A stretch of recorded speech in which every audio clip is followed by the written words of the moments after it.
जो सोने की गिरावट को लेकर भविष्यवाणी बताई गई है वह भी गहरे संकेत देती है।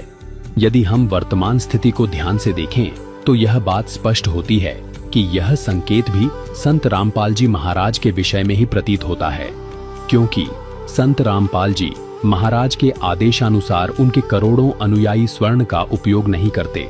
दर्शकों, संत रामपाल जी महाराज इसका कारण बताते हैं कि जब धर्मपरायण राजा परीक्षित के राज्य में कलयुग ने अपने पैर पसारने चाहे तो कलयुग के प्रभाव से राज्य में अनिष्ट और अप्रिय घटनाएं होने लगी।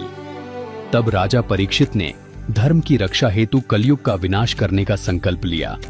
मृत्यु को सामने देखकर भयभीत कलयुग राजा के चरणों में गिर पड़ा और करुण पुकार करते हुए प्राण भिक्षा मांगने लगा। राजा परीक्षित अत्यंत दयालु थे। उन्होंने उसे क्षमा कर दिया, परंतु कलयुग ने राजा से अपने रहने के लिए स्थान मांगे। तब राजा ने उसे केवल 4 स्थानों पर रहने की आज्ञा दी। पहला, जहां शराब का सेवन होता हो। दूसरा, जहां परस्त्री गमन अर्थात वेश्यावृत्ति हो। तीसरा, जहां जुआ खेला जाता हो। और चौथा, सोने में। समय का चक्र देखिए। एक दिन राजा परीक्षित वन में शिकार खेलने गए और अपने मार्ग से भटक गए। उस समय उनके सिर पर सोने का मुकुट सुशोभित था। कलयुग को अवसर मिल गया और वह एक सूक्ष्म मक्खी का रूप धारण करके उसी स्वर्ण मुकुट पर बैठ गया। मार्ग खोजते हुए राजा एक आश्रम में पहुंचे। वहां एक ऋषि अपनी गहरी समाधि में लीन थे। राजा ने उनसे नगर का मार्ग पूछा, परंतु समाधि में होने के कारण ऋषि मौन रहे।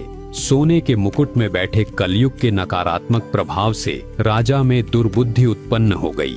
स्वयं को अपमानित मानकर राजा ने विवेक खो दिया और पास ही पड़ा एक मृत सर्प उठाकर ध्यानमग्न ऋषि के गले में डाल दिया। जब यह बात ऋषि के पुत्र को ज्ञात हुई तो उसने उसी क्षण श्राप दे दिया कि जिसने मेरे पिता का घोर अपमान किया है, आज से ठीक 7वें दिन तक्षक सर्प के डसने से उसकी मृत्यु हो जाएगी। दर्शकों, इस दृष्टांत में एक बहुत बड़ा आध्यात्मिक रहस्य छिपा है। सोना केवल एक धातु या आभूषण नहीं है, यह कलयुग का वास स्थान है।